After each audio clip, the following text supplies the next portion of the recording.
What's up guys? Welcome to AnimeKouhai. If you'd like to help me out, please hit the like button and subscribe to my channel. Vega complied quietly. He had just gained a significant amount of power and knew instinctively that he couldn't absorb any more. Thus, Kumara's crisis ended, and the battle was over. Mai retrieved Vega and went to where Arios was dying. Soi had destroyed his heart, leaving Arios defeated. However, Arios and the others who had become Yoden wouldn't die even without a heart. Their veins carried mana or divine power, not blood, which was their strength source. If they mastered it, they could control this power at will. Still, being without a heart was a severe handicap, preventing them from exerting significant power. In Arios's case, remnants of his human life still lingered, leaving him fatally weakened. Without intervention, he would have been finished off. Who are you? Soi, having sensed the presence and jumped back, addressed Mai. It was Vega who responded. My name is Vega. You should remember it and be grateful I graced you with it. Soi wondered if his calm demeanor would slip. He was aware of his temper but had learned to channel his anger into energy, separating his mind from his emotions.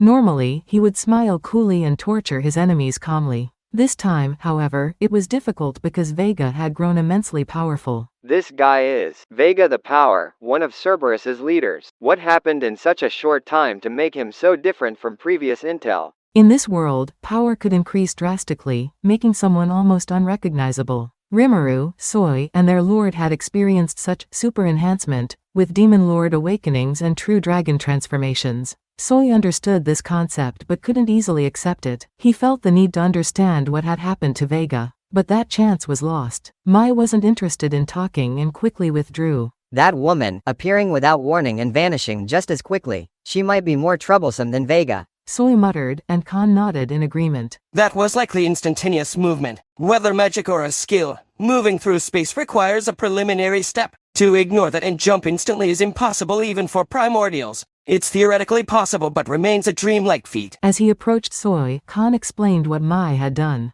Despite his injuries, Khan remained dignified. As a high-ranking demon, he expressed his gratitude to Soi. Oxian joined in to thank him as well. No need to thank me. I was merely following Rimuru-sama's orders. Even though they thanked him, Soi wasn't satisfied. Letting the enemy escape felt like a significant loss to him. Besides, we failed to eliminate that Arios. Now we must assume our information has been leaked, making future battles harder. We survived, but it's not a complete victory. Soi responded in his usual straightforward manner, while Khan and Oxian exchanged glances. They were just grateful to have survived, but Soi couldn't afford that luxury. He had to stay wary of what might come next. Nonetheless, they had gathered valuable information about their enemies. Soi knew it was necessary to rethink his strategy and, while reflecting on his failure, he adjusted his mindset. The battle had ended. As soon as Feldway withdrew, the forces fighting outside the castle retreated, and everyone left the area. That's why we were all gathering in the now-safe conference room. Benimaru, Soi, Diablo, and I were present, along with Leon's knight captains. Guy and the other demons joined us, as well as Sylvia-san, Almesia's mother, who had been a mysterious helper. Also in attendance was the crucial witness, ex-demon lord Kazalim, now known as Kigali. I managed to use isolation on her at the last second, so she wasn't seriously hurt. However, Tyr, who had been protecting Kigali, was badly wounded. Since the recovery potion wasn't effective on her, Matal-san, the leader of the White Knights and a recovery specialist, was tending to her in the hospital room. Overcoming an ultimate level attack depended on one's willpower. I could only hope for Tyr's recovery. I was concerned about Tyr, but there was little I could do. The future was our priority, which is why we were here. We needed to report our findings and share any intelligence about the enemy to reassess our strategies. As soon as our eyes met, someone came straight at me. Rimuru-kun. It was Guy. He seemed upset that I had ignored him on the battlefield, and I was sure he was full of complaints, so I decided to play dumb and cover it up. You jerk, how could you ignore me like that? No, I didn't. I have no idea what you mean by ignoring you. You looked right at me. I didn't notice you at all. Anyway, I'm just glad everyone's okay. Hey, don't change the subject. Plus, Leon's been taken, so not everyone's okay. That's true, but we had already accounted for that, right? Now, things are still on track with Leon. You mean that plan you mentioned before? It feels like you're just delaying the problem. Are you sure about this? Maybe. Guy glared at me. I had a plan regarding Leon. As Seal-san suggested, using predation on Leon and destroying the control circuit was a sure countermeasure. The main reason I didn't do it wasn't my trust in Leon, I just found the idea distasteful. That wasn't a joke, but there were other reasons. First, I didn't want to alert Michael. Leaving Leon here would make Michael think we were powerless against him. Second, there was the hope for the best approach. But you agreed when we discussed it, didn't you? If Leon, under the enemy's control, regains his senses after attacking, we can turn the power dynamic in our favor. Well, yeah, it's a solid plan if Leon is safe. If he starts attacking, that alone gives us an edge. That was my thinking. Guy was right that I was delaying the problem, and there was still the question of whether things would go smoothly, but if it worked, we could easily take out one enemy. No matter the number of troops, if we could turn Leon's strength to our side, the battle would be as good as won. Once Seal-san suggested it, I decided. Now that Leon was taken, I had to trust in the mission's success. Will Leon-sama be okay? Alrose asked, and I gave him a reassuring nod. We have a way to free him, so don't worry. It would be a disaster if he was executed out of the blue, but I doubted Michael would do something that irrational. That's why I agreed to Seal-san's plan. Given our situation, we have no other choices. Let's place our trust in His Majesty Rimuru. Now, here's the plan. Claude-san spoke up, redirecting the discussion. Guy still seemed unhappy, but my aim to change the topic had succeeded. Forget about Leon for now. But Rimuru-kun, you definitely made eye contact with me back then, didn't you? Seriously, this guy just can't let it go. What are you talking about? Don't act clueless, you jerk. I was struggling against Velzard, and you just took off without even pretending to help. I didn't abandon you. I had faith in you. Seriously? You always have a smooth answer. The point is, if you had come to help quickly, we wouldn't have gone through all that trouble.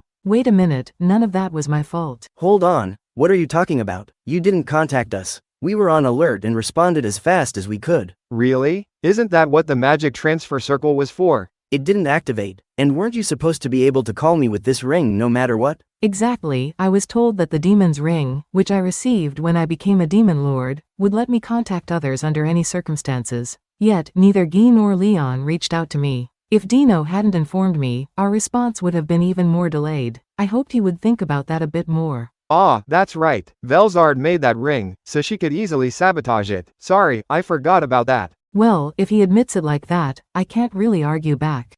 Yeah, let's just say it was both our faults this time. You're right. It wouldn't do for us to have any conflict, so let's stop arguing. So, we agreed to drop it. There were still some things I didn't fully understand, but honestly, it was too much trouble to keep arguing. I'd take the high road this time. But moving on. So, why are those people sitting on the floor? I was looking at Rain and Misery. For some reason, they were made to sit on the floor as soon as they were called into the room. Incidentally, Leon's castle was made of stone, with the floor covered in marble. Sitting upright on tatami mats is hard enough, so sitting on a marble floor seemed quite painful. Oh, those guys. Do you want to know why? If you ask me if I want to know, I'll just feel awkward. Guy's eyes looked a bit menacing, and I didn't want to get involved. Actually, no, I'm not interested. Those two idiots were drinking and having a good time while we were all fighting for our lives. I'm pretty annoyed, so I'm figuring out their punishment. I mentioned that I wasn't interested, but it seemed Guy just wanted to vent. Or did they really do that? Is that actually true? I directed my question to Rain and the others, not Guy.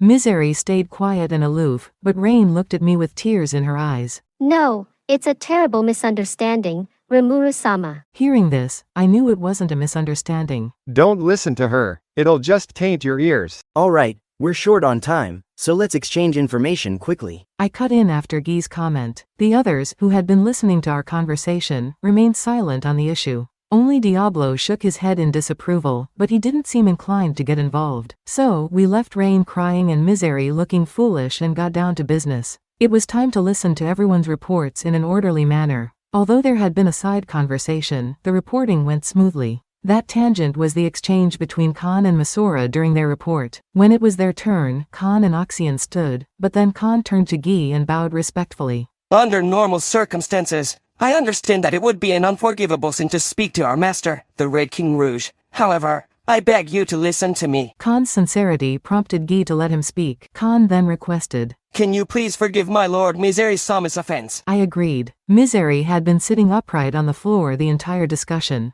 Though she was probably fine since she was a demon, I still wondered when she would be released. But it wasn't Guy who got angry, it was Misery herself. Khan, you idiot, this is unforgivable. She tried to scold Khan forcefully, even from her seated position. Guy interrupted her. Hold on. You've matured, Khan, for being able to talk to me like this. Fine. For that, I'll let Misery off the hook this time. True to his word, Guy forgave Misery and ordered everyone to have a drink. That was fine, but then a new issue arose. Rain, still seated on the floor, did the same thing. Now it was Masura's turn to stand and speak. Like Khan, she asked for her master Rain's release. But Guy wouldn't allow it. It wasn't for a petty reason, like it being the second request. I could tell that Guy was annoyed. Masura seemed to notice too, and when he refused, she backed off quickly. Knowing when to retreat is a mark of competence. Masura seemed very capable, not what I'd expect from Rain's subordinate. However, some people just can't read the room. Why is that, Misora? Why do you give up so easily when you're better than Khan? You have to try harder to help me. Why am I the only one sitting on the floor while Misery is free? I don't get it. And on she went. I was convinced. As I thought, Rain had the self-indulgent traits of the youngest child.